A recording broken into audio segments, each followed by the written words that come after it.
Welcome to INB news. ముందుగా headlines చూద్దాం.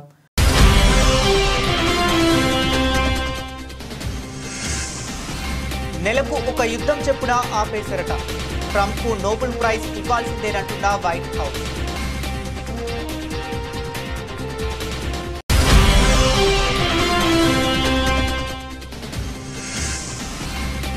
మేం చేస్తే తప్పు, మీరు చేస్తే ఒప్ప, అమెరికాపై మండిపడ్డ చైనా.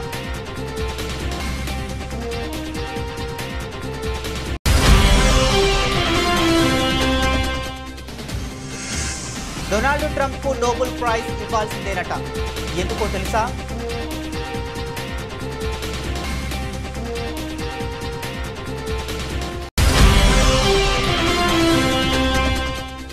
సింగపూర్ పర్యటన నుండి తిరిగి వచ్చిన ఏపీ మంత్రి నారా లోకేష్.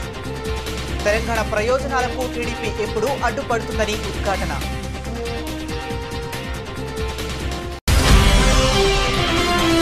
అలంపూర్ చౌరస్తాలో ఏర్పాటు చేసిన మహిళా శక్తి సంఘాల సంబరాల కార్యక్రమం. టీఆర్ఎస్ పాలనలో ఒక్క రేషన్ కార్డు కూడా ఇవ్వలేదంటూ వ్యాఖ్యలు చేసిన market yard chairman Doddappa.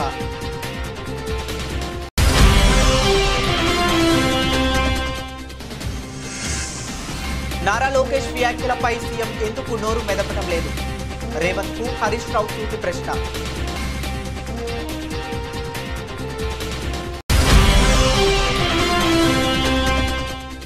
YouTube జర్నలిస్టులను చూస్తే చంప పగలగొట్టాలని అనిపిస్తుంది. మరోసారి యూట్యూబ్ జర్నలిస్టుల మీద నోరు పారేసుకున్న రేవంత్ రెడ్డి.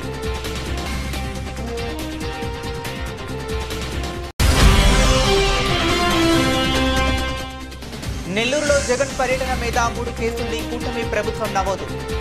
వైఎస్ఆర్సీపీ అధికార ప్రతినిధి కారుమూరు వెంకటరెడ్డి ఆరోపణ.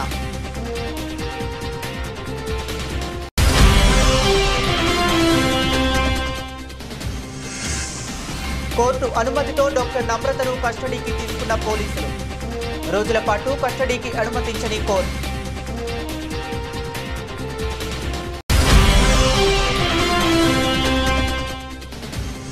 ఎమ్మెల్యే క్యాంపు కార్యాలయంలో బర్లను కట్టి నిరసన తెలిపిన రైతు. బర్ల షెడ్డు అన్యాయంగా కూల్చివేశారని బర్లను తీసుకువెళ్లి నిరసన తెలిపిన రైతులు. ఇక డీటెయిల్స్ చూస్తే, తమ అధ్యక్షుడు డొనాల్డ్ ట్రంప్కు నోబెల్ శాంతి బహుమతి ఇవ్వాల్సిందేనని అమెరికా మరోసారి డిమాండ్ చేసింది. తాజాగా థాయిలాండ్, కంబోడియాల మధ్య కాల్పుల విరమణ ఒప్పందం కుదుర్చుకున్నట్టు మలేషియా ప్రధాని అన్వర్ ఇబ్రహీం ప్రకటించిన నేపథ్యంలో వైట్ హౌస్ స్పందించింది. ఈ మేరకు వైట్ హౌస్ మీడియా కార్యదర్శి కరోలిన్ లివెట్ గురువారం మీడియాతో సమావేశంలో మాట్లాడుతూ నోబెల్ శాంతి బహుమతికి ట్రంప్ అన్ని విధాలా అర్హుడేనని చెప్పారు. ఈజిప్ట్, ఇథియోపియా మొదలుకుని తాజాగా థాయిలాండ్, కంబోడియాల దాకా తన అధ్యక్షుడు ట్రంప్ సగటున నెలకు ఓ యుద్ధాన్ని నిలువరించారని కరోలియన్ పేర్కొన్నారు. దాడులు, ప్రతిదాడులతో రగిలిపోతున్న దేశాలను శాంతింపజేశారని వివరించారు. ఆయా దేశాల అధ్యక్షులు ప్రధానమంత్రులకు ఫోన్ చేసి యుద్ధం ఆపేయాలని హెచ్చరించారని తెలిపారు. ట్రంప్ జోక్యం వల్లే Thailand, Cambodia, Israel, Iran, Rwanda, Congo, India, Pakistan, Serbia, Kosovo, Egypt, Ethiopia దేశాల మధ్య యుద్ధాలు ఆగాయని చెప్పారు. ట్రంప్ జోక్యం చేసుకోకుంటే ఈ యుద్ధాల వల్ల భారీ ప్రాణ నష్టం, ఆస్తి నష్టం సంభవించేదని కరోలిన్ పేర్కొన్నారు. ప్రపంచ దేశాల మధ్య ఉద్రిక్తతలను చల్లార్చి శాంతిని నెలకొల్పిన అమెరికా అధ్యక్షుడు డొనాల్డ్ ట్రంప్కు నోబెల్ శాంతి బహుమతి ఇవ్వాల్సిందేనని కరోలిన్ డిమాండ్ చేశారు. The president has now ended conflicts between Thailand and Cambodia, Israel and Iran, Rwanda and the Democratic Republic of the Congo, India and Pakistan, Serbia and Kosovo, and Egypt and Ethiopia. This means President Trump has brokered, on average, about 1 peace deal or ceasefire per month during his 6 months in office. It's well past time that President Trump రష్యాతో వాణిజ్యం చేయొద్దంటూ ప్రపంచ దేశాలను హెచ్చరిస్తున్న అమెరికాపై China తీవ్రంగా మండిపడింది. తమ హెచ్చరికలను పెడచెవిన పెడితే భారీగా ఆంక్షలు విధిస్తామని అమెరికా అధ్యక్షుడు డొనాల్డ్ ట్రంప్ పదే పదే హెచ్చరికలు జారీ చేస్తున్నారు. ఈ నేపథ్యంలో అమెరికా దుర్నీతిని చైనా ఎండగట్టింది. మిగతా దేశాల సంగతి పక్కన పెడితే రష్యాతో అమెరికానే భారీగా వాణిజ్య కార్యకలాపాలు కొనసాగిస్తుందని ఆరోపించింది. ఇతరులు చేస్తే తప్పు, మీరు చేస్తే ఒప్ప అంటూ అమెరికాను నిలదీసింది. ఈ మేరకు ఐక్యరాజ్య సమితిలో చైనా శాశ్వత ప్రతినిధి గెంగ్ షువాంగ్ ఈ వ్యాఖ్యలు చేశారు. రష్యా నుంచి చమురు కొనుగోలు చేసే దేశాలపై భారీ మొత్తంలో టారిఫ్లు విధిస్తామని డొనాల్డ్ ట్రంప్ ఇటీవలే ప్రపంచ దేశాలను హెచ్చరించారు. దీనిపై గెంగ్ షువాంగ్ స్పందిస్తూ మిగతా దేశాల కన్నా అమెరికానే ఎక్కువగా రష్యాతో వ్యాపారం చేస్తుందని ఆరోపించారు. ఉక్రెయిన్కు కానీ రష్యాకు కానీ తాము ఆయుధాలు సరఫరా చేయలేదని ఈ సందర్భంగా గెంగ్ షువాంగ్ స్పష్టం చేశారు. భద్రతా మండలిలో అమెరికా ప్రతినిధి చేసిన ఆరోపణలను తోసిపుచ్చారు. అంతర్జాతీయ చట్టాలకు అనుగుణంగా ఆ దేశాలతో సాధారణ వాణిజ్య సంబంధాలు కొనసాగిస్తున్నామని తెలిపారు. అవి అంతర్జాతీయ చట్టాలకు లోబడే ఉన్నాయని, ఎలాంటి ఉల్లంఘనలు జరగలేదని వివరించారు. ఇతరులపై నిందలు వేసి బలిపశువులను చేయటం మానుకోవాలని అమెరికాకు ఆయన హితవు పలికారు. ఉక్రెయిన్ సంక్షోభానికి ముగింపు పలకటానికి ఇదే సరైన సమయమని, రష్యా ఉక్రెయిన్ మధ్య కాల్పుల విరమణకు కృషి చేయాలని ట్రంప్కు సూచించారు.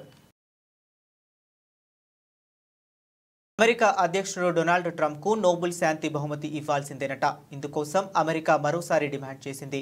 థాయిలాండ్, కంబోడియా దేశాల మధ్య కాల్పుల విరమణ ఒప్పందం కుదిరిందని తాజాగా మలేషియా ప్రధాని అన్వర్ ఇబ్రహీం ప్రకటించిన నేపథ్యంలో వైట్ హౌస్ స్పందించింది.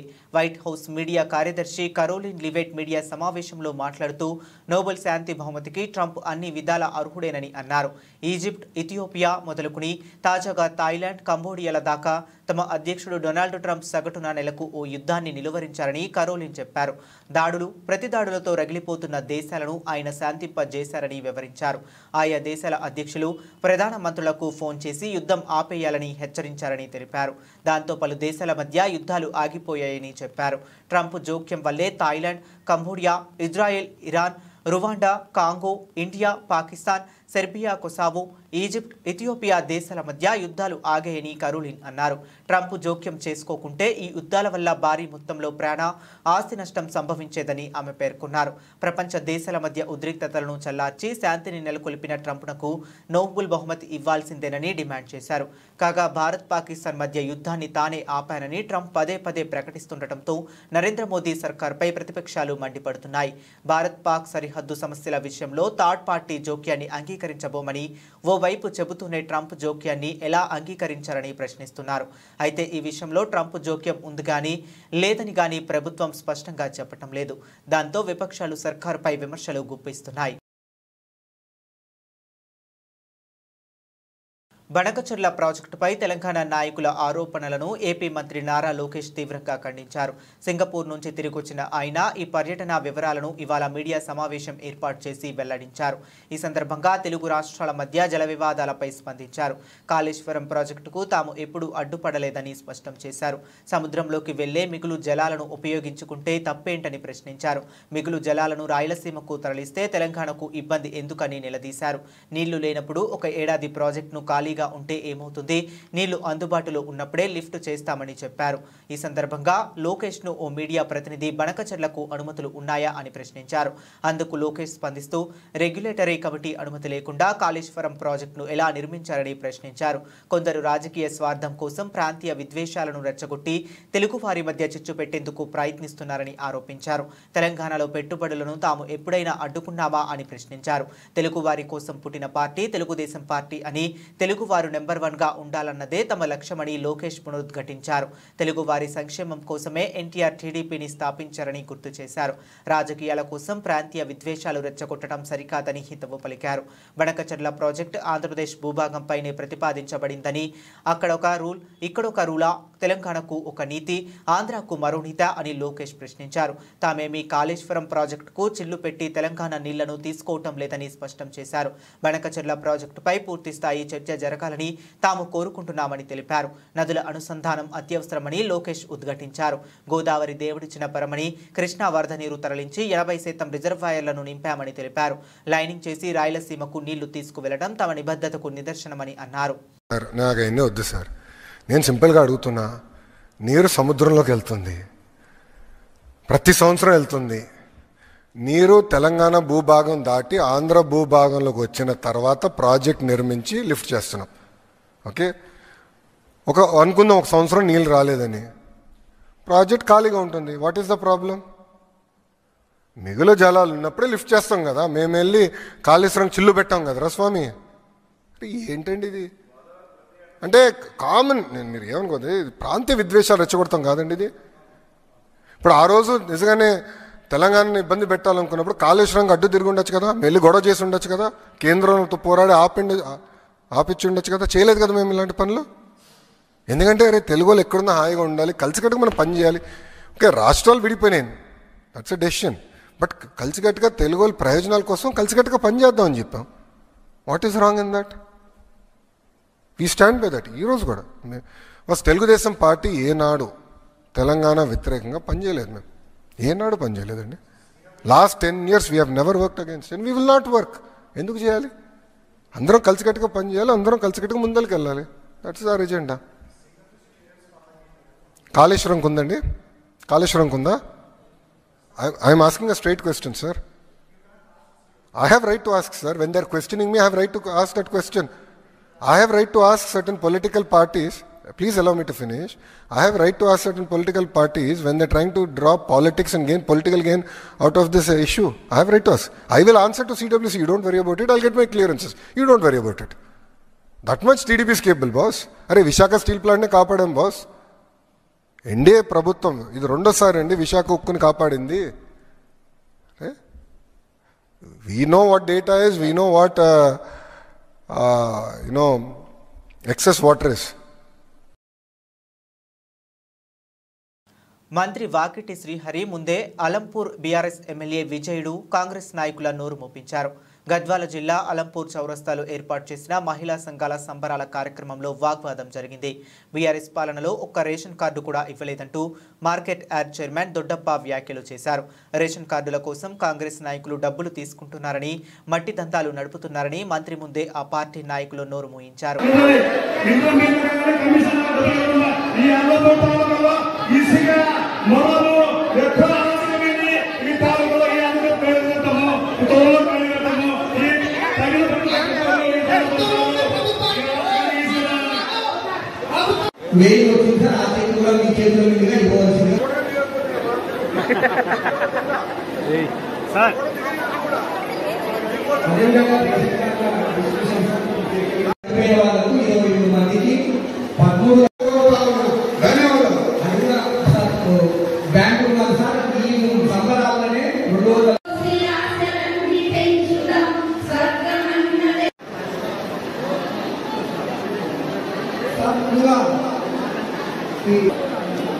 అందరూ కూడా దయచేసి స్థానిక నల్లపూరు నియోజకవర్గ ఎంఆర్ఓ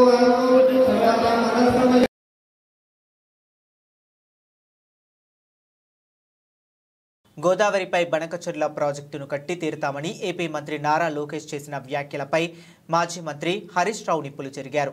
అసలు నారా లోకేష్ వ్యాఖ్యలపై సీఎం రేవంత్ ఎందుకు నోరు మెదపడం లేదని హరీష్ రావు సూటిగా ప్రశ్నించారు. తెలంగాణ భవన్లో హరీష్ రావు మీడియాతో మాట్లాడారు. బనకచెర్లపై నారా లోకేష్ రేవంత్ రెడ్డి బలం చూసుకుని మాట్లాడుతున్నాడు. బీజేపీ మా చేతుల్లో ఉంది, మేం ఏం చెప్తే అది చేస్తారనే ధైర్యంతో ఆడిందే ఆట పాడిందే పాట అనే ఒక ధైర్యంతో మాట్లాడుతున్నారన్నారు.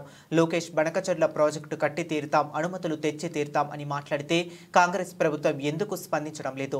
సీఎం రేవంత్ రెడ్డి, ఇరిగేషన్ మంత్రి ఉత్తమ్ కుమార్ రెడ్డి ఎవరు మాట్లాడరు ఖండించారు. దీన్ని బట్టి కాంగ్రెస్, టీడీపీ, బీజేపీ లోపాయికారి ఒప్పందం చేసుకున్నారని అర్థమవుతుందని, మీ చీఫ్ సెక్రటరీ గోదావరి బనకచెర్ల ఎజెండాలో ఉంటే మీటింగ్ రామ్ అని లేఖ రాశారు. మీరేమో రాత్రికి రాత్రి ఢిల్లీకి పోయి మొదటి అంశం గోదావరి బనకచెర్ల ఉంటే కూడా ఆ మీటింగ్లో పాల్గొంటారు. కమిటీ వేయటానికి ఒప్పుకొని వస్తారు. మీ ధైర్యం చూసుకొని లోకేష్ మాట్లాడారు. ఎవడు అడ్డొచ్చినా కట్టి తీరుతాం అని లోకేష్ అంటున్నారు. మరి నారా లోకేష్ వ్యాఖ్యలపై ఈ రాష్ట్ర ప్రభుత్వం ఎందుకు నోరు మూసుకుంది? చంద్రబాబు బుల్డోజింగ్ విధానాలకు కాంగ్రెస్, బీజేపీ వంత పాడుతున్నాయి. మీరు సహకరించడం వల్లే లోకేష్ ధైర్యంగా మాట్లాడుతున్నారు అని హరీష్ రావు నిప్పులు చెరిగారు. రేవంత్ రెడ్డి ఏం మాట్లాడుతుండు? అసలు వాళ్ళు బనకచెర్ల కడతామంటే కదా నేను అడ్డు చెప్పేది అంటుండు. మనం ఏమన్నా ఢిల్లీలో బనకచెర్ల ప్రాజెక్టు వాళ్ళు కడతామంటే కదా నేను అడ్డు చెప్పేది అని చంద్రబాబు నాయుడు పేలవంగా బేలముఖం వేసుకొని మాట్లాడుతుండు. వాడు కట్టే తీరుతా ఎవడు అడ్డమస్తాడో రండ్రాబై, నేను అనుమతులు ఎట్లా దేవాలనో నాకు తెలుసు అని వాడు మాట్లాడుతుండు. నువ్వేం మాట్లాడుతున్నావు? రేవంత్ రెడ్డి వాడు అడ్డమే చెప్తలేడు, ఎజెండాలో లేదని ఒక అబద్ధం మాట్లాడు. వాళ్ళు కడతామంటే కదా నేను అడ్డు చెప్పేది అని ఇంకొక వైపు మాట్లాడతాడు. అంటే ఈ మాటల్ని చూస్తూ ఉంటే రేవంత్ రెడ్డి ఆల్రెడీ సెటిల్ అయిపోయింది. గురుదక్షిణ చెల్లించుకునే పనిలో ఇవాళ రేవంత్ రెడ్డి ఉన్నట్టుగా మాకు అర్థమవుతా ఉంది. మేమేమన్నా కాళేశ్వరంకు పొక్కగొట్టి తీసుకుపోతున్నామా? ఏమైనా పొక్కగొట్టేందుకు ఇదేమన్నా శ్రీశైలం ప్రాజెక్టా, పోతిరెడ్డిపాడు ప్రాజెక్టా, ఇదేమన్నా ఉమ్మడి ఆంధ్రప్రదేశా? ఇప్పుడు పొక్కగొట్టేది ఉంటే ఇది లిఫ్ట్ ఇరిగేషన్ కదా, ఇది పొక్కగొట్టే ప్రాజెక్ట్ కాదు కదా. Kaleshwaram is lift irrigation project. ఎత్తిపోతల ప్రాజెక్టుకు పొక్కగొట్టుడో చిల్లుగొట్టుడో ఉండదు. అదేవిధంగా ఇవాళ బనకచెర్ల కట్టి తీరుతామని మీరు అంటున్నారు. బనకచెర్ల అడ్డుకొని తీరుతాం మేము. మాకు అడ్డుకోవడం కూడా తెలుసు, ఎట్లా అడ్డుకోవాలో కూడా మాకు తెలుసు. మీరు కట్టి తీరుతామని మీరు మాట్లాడినంత మాత్రాన ఈ దేశంలో రాజ్యాంగం ఉన్నది, సుప్రీంకోర్టు ఉన్నది, ఈ దేశంలో కాన్స్టిట్యూషన్ ఒకటి ఉన్నది. నీ ఇష్టం వచ్చినట్టుగా ఏదో 10 మంది ఎంపీలు చేతులు ఉన్నారు కదా, ఢిల్లీలో బీజేపీ గవర్నమెంట్ చేతులు ఉంది కదా అంటే, ఈ దేశంలో కొన్ని హక్కులు ఉన్నాయి, కొన్ని చట్టాలు ఉన్నాయి, కోర్టులు ఉన్నాయి. మాకు కూడా తెలుసు దాన్ని ఎట్లా అడ్డుకోవాలనో. ఎందుకు అంటే మేమేమి మీ ప్రాజెక్టులు అడ్డుకోవాలని మాకేం కాదు, కానీ మా హక్కుల సంగతి మాట్లాడుతున్నాం మేము. మా ఇలు రానుడు కూడా జర్నలిస్ట్ అని అంటాడు. వాడి పేరు పక్కన జర్నలిస్ట్ అని పెట్టుకుంటారు. వాడి ఇంటి పేరు అయినట్లు మమ్మల్ని ప్రశ్నించే వారిని సపరేట్ చేయండి. ఆవారాగా రోడ్ల మీద తిరుగుతూ తిట్లు తిడుతూ అసభ్యకరంగా మాట్లాడేవాడు జర్నలిస్ట్ అని సోషల్ మీడియాలో చెప్పుకుంటున్నాడు. మీ పక్కన వారిని కూర్చొనివ్వకండని రేవంత్ రెడ్డి అన్నారు. పత్రికా సమావేశాలకు కూడా ఎవడు పడితే వాడు లోపలికి వచ్చేసి మీకంటే ముందల కూర్చోలో కూర్చుంటాడు. ఇంతకుముందు నేను చూస్తాను, ఒక 15 సంవత్సరాల క్రితం నేను ప్రజాప్రతినిధిగా ఎన్నికైనప్పుడు పత్రికా సమావేశాలు పెడితే సీనియర్ రాగానే సీనియర్ జర్నలిస్ట్ ఏ పేపర్ అయినా ఉండని, లేకపోతే ఏ టీవీ అయినా ఉండని, జూనియర్స్ ఎవరైనా ఉంటే సీనియర్స్ వస్తే ముందల సీట్లో కూర్చున్న వాళ్ళు కూడా లేచి వాళ్ళకి సీట్ ఇచ్చి వెనక్కి వెళ్ళి కూర్చున్న వాళ్ళు, ఒకవేళ సీట్ లేకపోతే పక్కకు నించొని నోట్ చేసుకునేది. ఒక బాధ్యత, ఒక గౌరవం, ఒక మర్యాద. వాళ్ళ యాజమాన్యాలు ఎవరున్నా జర్నలిస్టుని ఒక గౌరవించుకునే పరిస్థితి ఉండే. ఇప్పుడు ఆ పరిస్థితి పూర్తిగా దెబ్బతిన్నది. వాడు ఖాళీగా ఉంటాడు కాబట్టి 3 గంటల ముందే వచ్చి ముందల కుర్చీలో కూర్చుంటాడు, కాలు మీద కాలు వేసుకొని. వాడికి ఆ వచ్చిన సీనియర్ జర్నలిస్టు వాళ్ళ జీవితాన్ని మొత్తం జర్నలిజంలో కలిపినరు. వాళ్ళు సిన్సియర్గా ప్రజా సమస్యల్ని విశ్లేషించడానికి, పరిశోధనలు చేయడానికి, వాళ్ళ జీవితాన్ని, ఆరోగ్యాన్ని ఫనంగా పెట్టి, కుటుంబాలను కూడా ఫనంగా పెట్టి ప్రజల సమస్యలను తెలుసుకోవడానికి ఎక్కడెక్కడనో మారుమూల ప్రాంతాలకు వెళ్ళి రోజుల కొద్దీ ప్రజలలో మమేకమయ్యే ఆ సమస్యల్ని తెలుసుకొని వాళ్ళు రాసిందన్న సంగతి, పాలకులు చేస్తున్న తప్పులను పట్టుకోవడానికి నిరంతరం శ్రమించి విశ్లేషించి, మన ప్రాంతంలో జరిగిన విద్యుత్ ఉద్యమాల వెనుక ఇంత కఠోరమైన దీక్ష జర్నలిస్టులది ఉన్నది. సరళీకృత విధానాలు వచ్చినప్పుడు ఆ సరళీకృత విధానాలు దేశ సంపదను పెట్టుబడిదారులు ఏ విధంగా కొల్లగొడతారని ఆనాడు విశ్లేషించిన జర్నలిస్టులకు ఈ రోజు వచ్చినోనికి వాళ్ళ గురించి ఓనమాలు కూడా తెలియని పరిస్థితి. నెల్లూరులో వైఎస్ జగన్ పర్యటన మీద 3 కేసుల్ని కూటమి ప్రభుత్వం నమోదు చేసింది.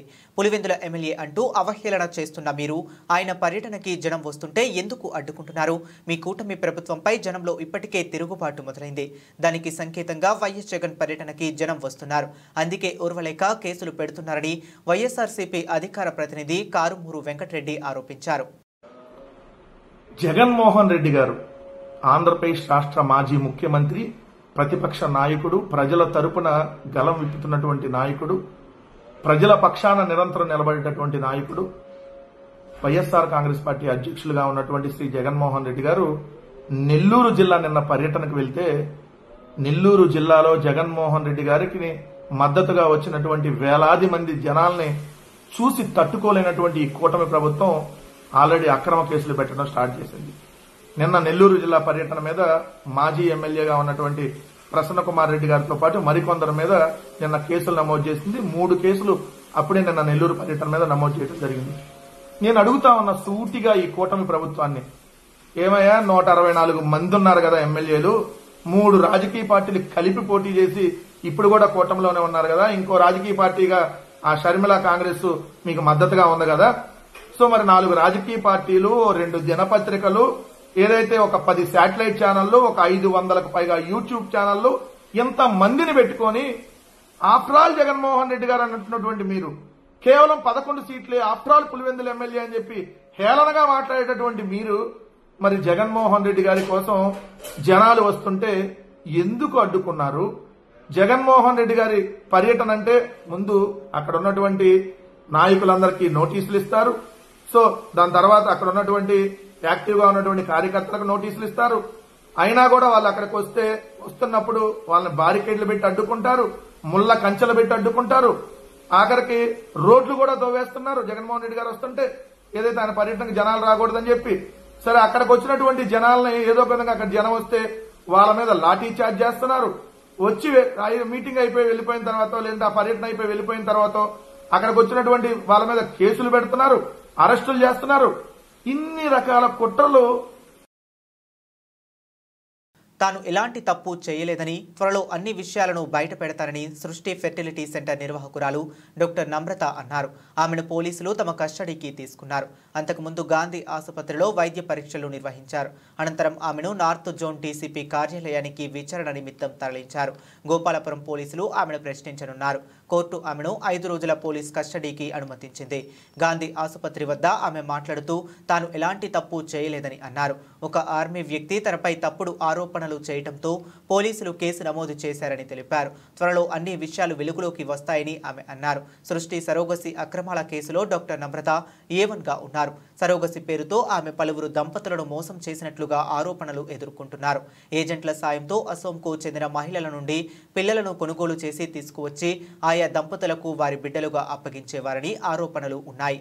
నిబంధనలకు విరుద్ధంగా వీర్యం, అండాలు సేకరించి ఇతర రాష్ట్రాల్లో విక్రయించారు.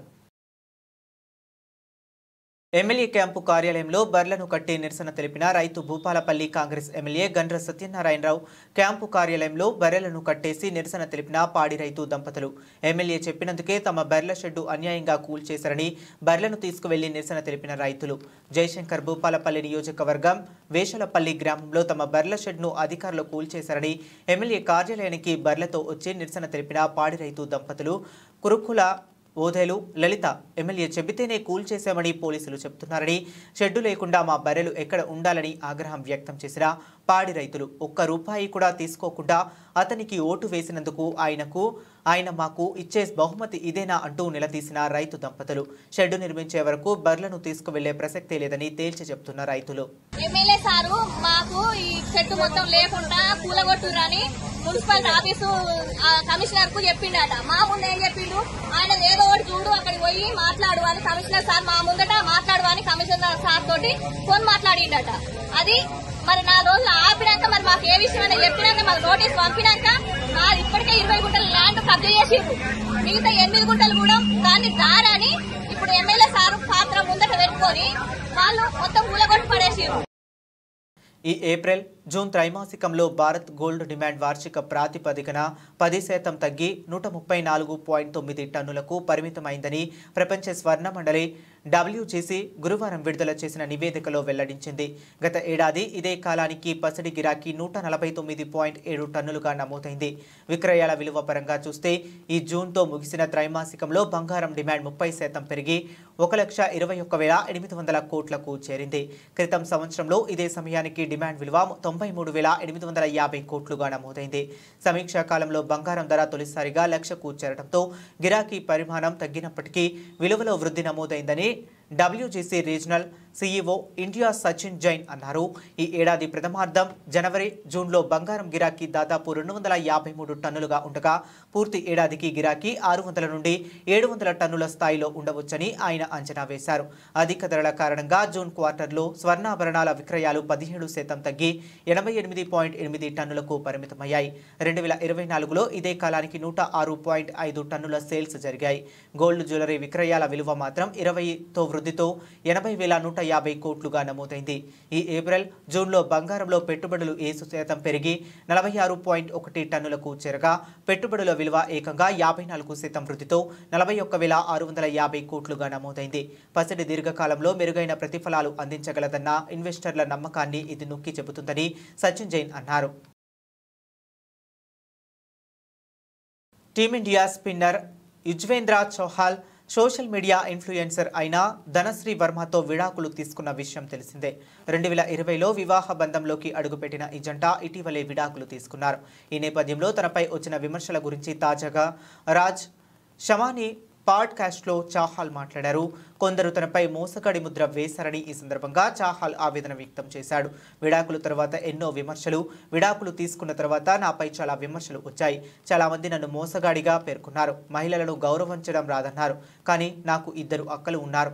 వాళ్లతోనే పెరిగాను. మహిళల పట్ల గౌరవంగా ఎలా ఉండాలో నాకు బాగా తెలుసు. నా తల్లిదండ్రులే నన్ను ఆ సంస్కారంతో పెంచారు. నేను ఎప్పుడూ ఎవరిని మోసం చేయలేదు. నా స్నేహితులు, కుటుంబ సభ్యులకు ఆ విషయం తెలుసు. నేను ఎంత నమ్మకంగా ఉన్నానో వారికే తెలుసు. నా జీవితంలో ఉన్న వ్యక్తుల పట్ల చాలా జాగ్రత్తగా ఉంటాను. నిజానికి మా రిలేషన్షిప్కు సంబంధించి ఏం జరిగిందో కొంతమందికి అసలేమీ తెలియదు. అయినా వారు నన్ను తప్పుపట్టారు. నా వ్యక్తిగత జీవితాన్ని ఇష్టానుసారంగా వార్తలుగా మార్చేశారు. కేవలం వారి వ్యూస్ కోసం ఇలా చేశారు అని చాహల్ అన్నాడు. నా వ్యక్తిగత జీవితంపై వచ్చిన కథనాలు చూసి తీవ్ర ఆందోళనకు గురయ్యా. కొన్ని రోజుల పాటు రోజుకు కేవలం 2 గంటలు మాత్రమే నిద్రపోయేవాడిని. ఇలా 45 రోజులు గడిచాయి. క్రికెట్ నుంచి బ్రేక్ తీసుకున్నాను. ఏ విషయంపైనా ధ్యాస పెట్టలేకపోయాను. సుమారు 5 నెలల పాటు తీవ్రమైన మానసిక ఒత్తిడిలో ఉన్నాను. కొన్నిసార్లు నా అత్యంత సన్నిహిత మిత్రుడితో ఆత్మహత్య ఆలోచనలు కూడా పంచుకున్నాను. ఇది నిజంగా భయంకరమైన అనుభవం అని చాహల్ ఎమోషనల్ అయ్యాడు. మేమిద్దరం కూడా మా కెరీర్లో విజయాన్ని సాధించాలనుకున్నాం. ఆ కారణంగా వ్యక్తిగత బంధానికి తగినంత సమయం ఇవ్వడం కష్టంగా మారింది. అప్పుడు రాజీ పడటం తప్ప ఇతర మార్గం ఉండదు. కానీ 2 వ్యక్తుల లక్ష్యాలు, వ్యక్తిత్వాలు ఒకే దిశగా లేకపోతే ఆ ప్రభావం రిలేషన్షిప్ పై పడక తప్పదు. కెరీర్ కీలక దశలో భాగస్వామికి సమయం కేటాయించడం కష్టం అవుతుంది. ఈ పరిస్థితుల్లో మద్దతుగా నిలవడం అత్యంత అవసరం అని చాహల్ వివరించాడు. ఇలాంటి క్లిష్ట సమయంలో ఎక్కువగా నా వ్యక్తిగత విషయాలను స్నేహితులతో మాత్రమే చర్చించేవాడిని.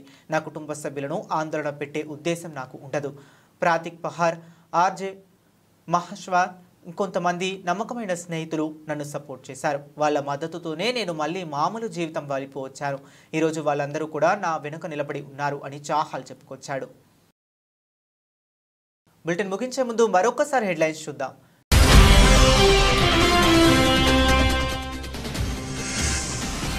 నెలకు ఒక యుద్ధం చెప్పున ఆపేశారట. ట్రంప్కు నోబెల్ ప్రైజ్ ఇవ్వాల్సిందేనంటున్న వైట్ హౌస్.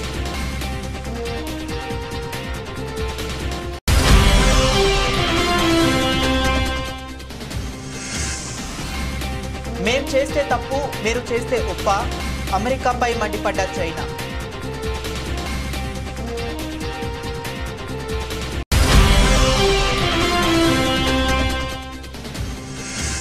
డొనాల్డ్ ట్రంప్కు నోబెల్ ప్రైజ్ ఇవ్వాల్సిందేనట. ఎందుకో తెలుసా?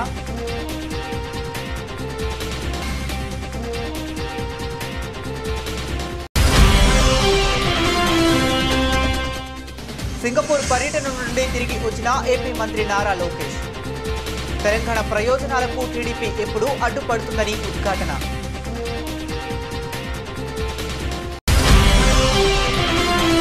అలంపూర్ చౌరస్తాలో ఏర్పాటు చేసిన మహిళా శక్తి సంఘాల సంబరాల కార్యక్రమం. టీఆర్ఎస్ పాలనలో ఒక్క రేషన్ కార్డు కూడా ఇవ్వలేదంటూ వ్యాఖ్యలు చేసిన market yard chairman Doddappa.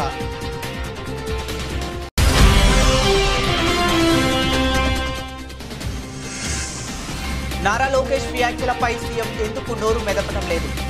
Revanth కు హరీష్ రావు సూటి ప్రశ్న.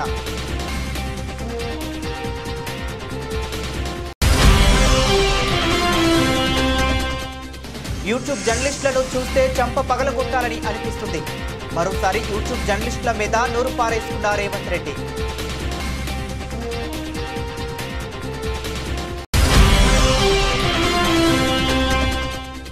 నెల్లూరులో జగన్ పర్యటన మీద 3 కేసుల్ని కూటమి ప్రభుత్వం నమోదు.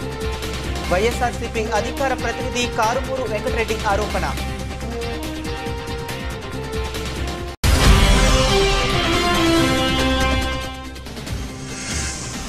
కోర్టు అనుమతితో డాక్టర్ నమ్రతను కస్టడీకి తీసుకున్న పోలీసులు. రోజుల పాటు కస్టడీకి అనుమతించని కోర్టు.